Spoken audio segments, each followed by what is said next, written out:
बदनावर विधानसभा के हमारे लोकप्रिय प्रत्याशी आदरणीय राज्यवर्धन सिंह दत्तीगांव, उनका नामांकन अभी दाखिल किया है। माननीय रूपाला जी हमारे केंद्रीय मंत्री और सभी कार्यकर्ताओं ने मिलकर के अभी नामांकन दाखिल किया है और मैं आश्वस्त नहीं विश्वस्त हूँ पूरी तरीके से कि भारतीय जनता पार्टी इन 28 विधानसभाओं के उपचुनाव में बदनावर विधानसभा को भी ऐतिहासिक मतों से जीतेगी और 28 की 28 सीटें हम लोग जीतेंगे। कांग्रेस जो है वो बराबर कहती है कि आप लोग सिर्फ नारियल फोड़ रहे हैं, तो क्या कहेंगे इस नारियल राजनीति पे? ये तो मध्य प्रदेश की जनता सर्टिफिकेट देगी ना।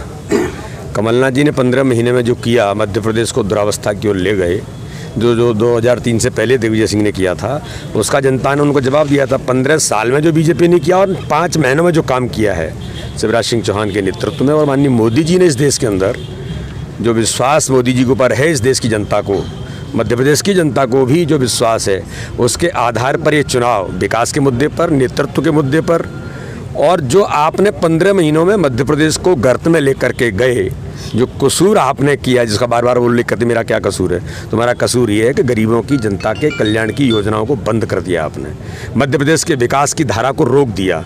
आप केवल भ्रष्टाचार और दिग्विजय सिंह के इशारे पर सरकार चला रहे थे। उसका दुष्परिणाम ये हुआ कि मध्य प्रदेश को बचाने के लिए ये चुनाव हो रहा है, इसलिए इस चुनाव में हम ऐतिहासिक मतों से जीतेंगे। आप सुपर सीएम की बात कर रहे हैं, वो लोग खरीद फरोख्त के आरोप आप पे लगा रहे हैं क्या? देखिए, ये उनका अंतर्कलह अंतर्द्वंद था।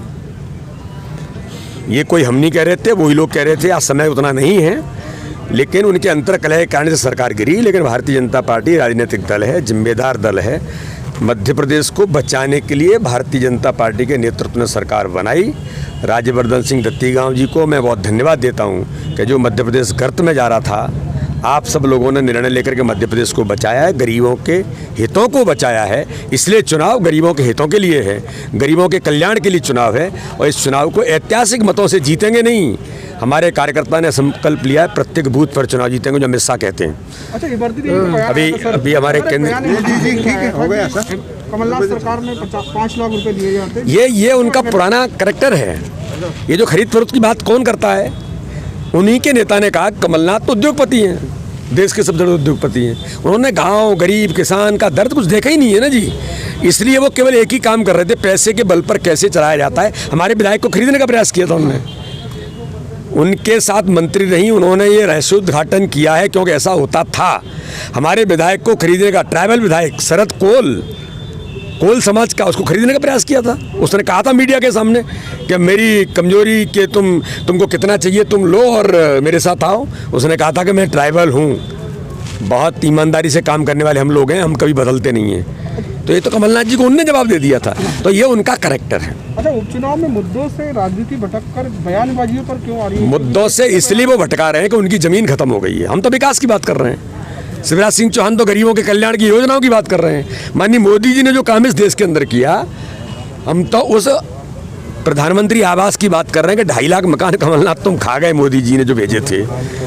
तो हम तो उसकी बात कर रहे हैं। ये केवल वही भटका रहे हैं जिससे जनता गुमराह हो। हमने किसानों को झूठ बोला, नौजवानों को झूठ बोला, गरीबों की कल्याण की योजनाएं बंद करके हम फिर झूठ बोल रहे हैं। तो ये जनता नहीं मानेगी, जनता समझ चुकी है। देखिए, भगवान मर्यादा पुरुषोत्तम तो भगवान श्री राम हैं, जिनका माननीय मोदी जी के नेतृत्व में इस देश के अंदर दुनिया ने इस बात को सराहा है कि हमारे आस्था के केंद्र भगवान श्री राम के मंदिर का निर्माण हो रहा है। तो मर्यादा पुरुषोत्तम वो हैं। अगर कमलनाथ जी सबसे बड़े उद्योगपति हो, मर्यादा पुरुषोत्तम बन रहे हैं, तो ये तो हम जवाब इसका नहीं दे सकते, तो हमें इस योग्य नहीं है कि हम मर्यादा पुरुषोत्तम बनने की वो बात कर रहे हैं। मैं इसका जवाब दे दूँ। माननीय रूपाला जी हमारे केंद्रीय मंत्री हैं।